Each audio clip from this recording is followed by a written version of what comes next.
I have a question for you. Who out there has a secret that you've never, ever told anyone? Let me see your hands. Oh, bullshit. What, do you lie about all kinds of things? Come on, let me see. How many people actually have a secret? I'm not going to ask you what they are. That's fantastic. I've actually had a secret as well, but you know what? I kept it inside for 53 years. So before I even get started, I just want to tell you what my secret is. I am transitioning my gender. I've always wanted to be a boy.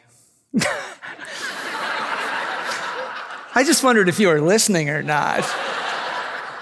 But I've known since I was very young, inside, that I was female. And you might be saying, 53 years, why did you wait so long to transition? And it's a very complex and yet simple answer. And I'm hoping by the end of this, you'll have a little bit better idea of that. But I want to be honest with you, I do not like being called transgender. And here's why. Transgender to me is two words, transitioning and gender. Okay? It's not what I am, and it's not who I am. It's the process that I have to go through so that I can live female. Okay? People often ask me, what's the hardest part about the transition? And I say, walking in these stupid heels. So I'm going to step over here. Oh, damn, that feels good. But you know what's really interesting? When I go to business events or I'll go to a party and somebody will always introduce me like this. Oh, this is JoAnna Ferrari and she's transgender. Like I'm a species from another frickin' planet, right? I just want to go, nanu, nanu, greetings, earthling. But as soon as they say transgender, it changes the entire conversation. And I always tell people, I will answer any questions, just do not ask me about genitals or about my sex life, or I'll ask you about your sex life. I stopped saying that because, boy, there are some boring sex lives out there. Seriously. But just once, here's what I want somebody to do. I want somebody to finish the rest of the introductions the way they introduced me. Hi, this is JoAnna Ferrari, and she is transgender. And this is Jim, the straight guy. And this is Judy, she's cisgender, right? And this is Vince, he's bi. Isn't that great? And Julie, the lesbian, and oh yes, Tony, our resident gay.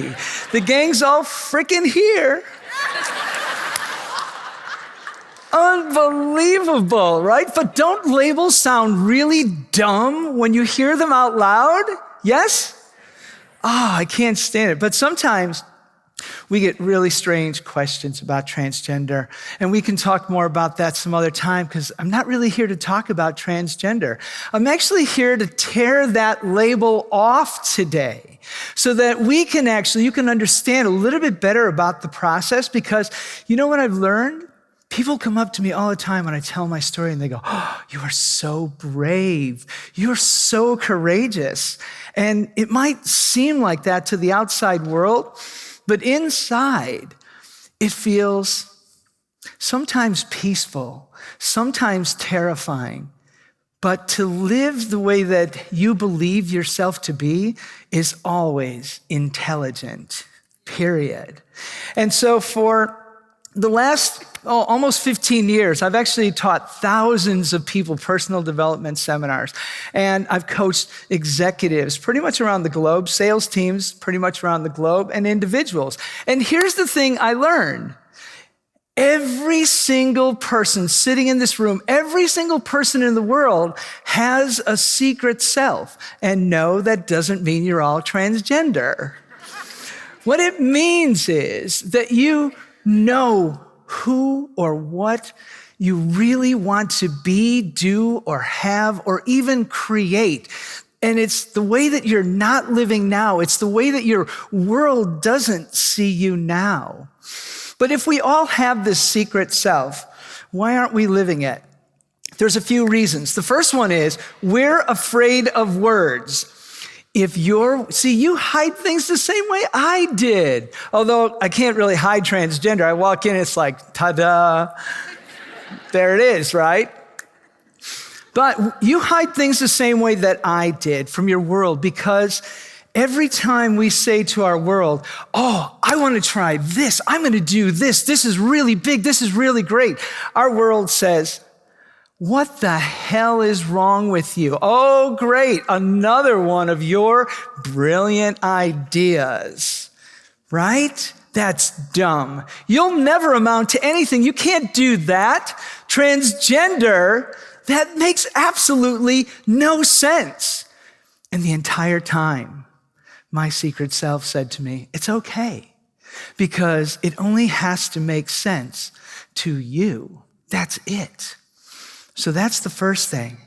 The second thing is, I think within us, beside our secret self, we also have this other self that I call the learned self. And the learned self is a collection of ideas and lessons that we've been taught by parents and teachers and authorities. And they shaped our view of the world. They told us, this is good, this is bad, this is right, this is wrong. These are all the laws you must abide by. These are the absolute rules that cannot be changed, and these are all the fears. And you know what's interesting? Even though they don't belong to you and they don't belong to me, we run every thought and every action through those filters. They become like our own little Jiminy Cricket whispering in our ear. But my secret self didn't listen very well. And it would sneak out, right? And it would do things that would freak my boy self out. My boy self would be going, oh no, not again. That is so bad. That is so wrong. That is so dirty. And me to my other self, shut up, calm down, as I continue to slip on a pair of pantyhose to wear under my suit to work. I'm like, this feels so good. And it's just a little sexy adventure. No one will ever know you're wearing them. Holy shit. Talk about internal conflicts. It was ridiculous. But my learned self suppressed me so many times. This is for your own good. You can't do that because this is what everyone expects. You've got responsibility. You can't go there. And so what ends up happening is we have these battles our entire life until one of two things happens. We don't even notice the first one. And it's all of a sudden, you're leaving this learned life. And your secret self withers and just dies and becomes a memory. And that's awful. Or you can say, enough is enough. And this is what I did. I refuse to die. I refuse to give up my choice of how I want to live. And I got stronger and stronger and stronger until I finally got my boy self to make the hardest decision of his life, to let me out.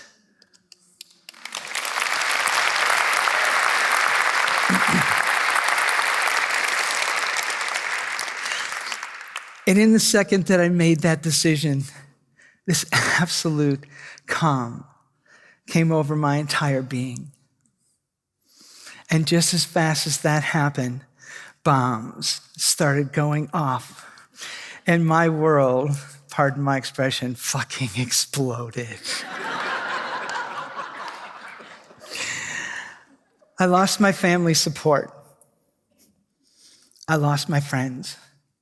My business fell apart. I actually had a client say to me, I can't have a drag queen for a consultant. The hell with them.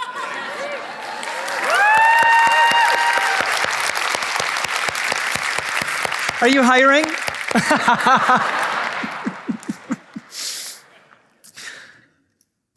I started out a 120 kilo bodybuilder. So my body started to noticeably change, but talk about being awkward.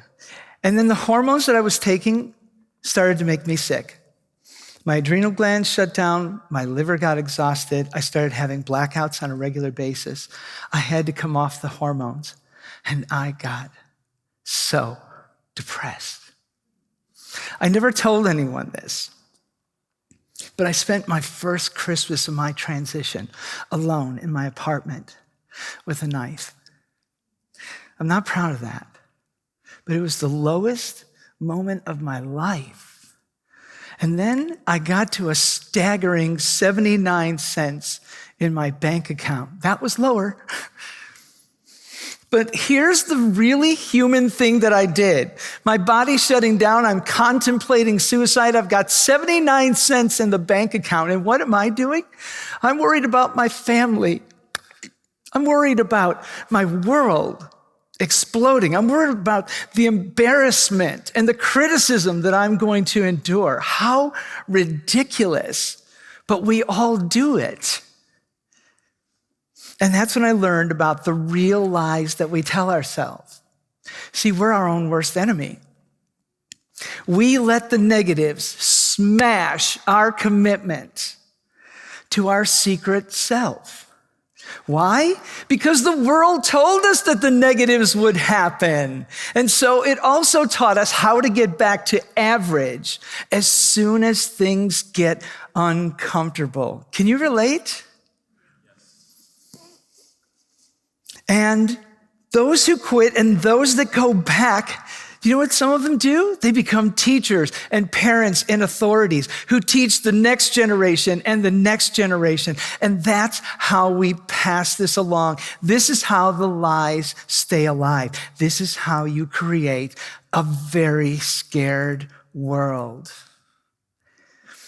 But I'll tell you what's really neat is it looks like your entire world is falling apart. And this is what we've been taught. It's falling apart. It's not going to work. I can't. What is this? And what we find out is that our world isn't falling apart. All the things that aren't going to work for you in your life start to fall aside so that your life can actually come together. It's pretty amazing. But that doesn't happen until you find a way to do the hardest thing in the world. And that is to learn to love, accept, believe in, and trust yourself. If you can't do that, it just never seems to come together. Once that started to happen for me, I got my health back. I lost 18 and a half kilos doing CrossFit. I got some of my family members back. My youngest son, Alex, has been living with me, and he's been my support. But my ex-wife and I actually talked. She's actually here with me today.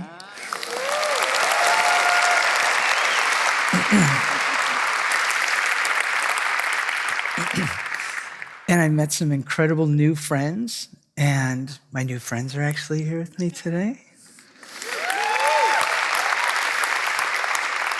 I'm very blessed in that way. I'm back teaching audiences how to actually live a fully expressed life. I'm coaching executives on communication and on overcoming personal obstacles, and I'm right here on the stage with you today at TEDx.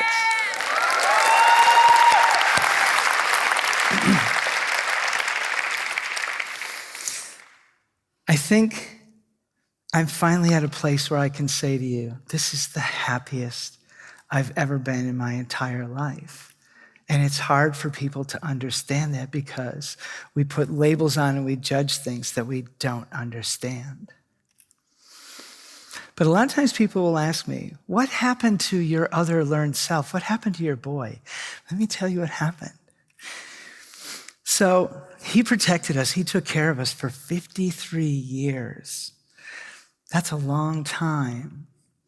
And so as we started to make the transition from him outside to me outside, I asked him with his knowledge that he's collected to live in my heart and to guide me as we get to look at the world in a brand new way.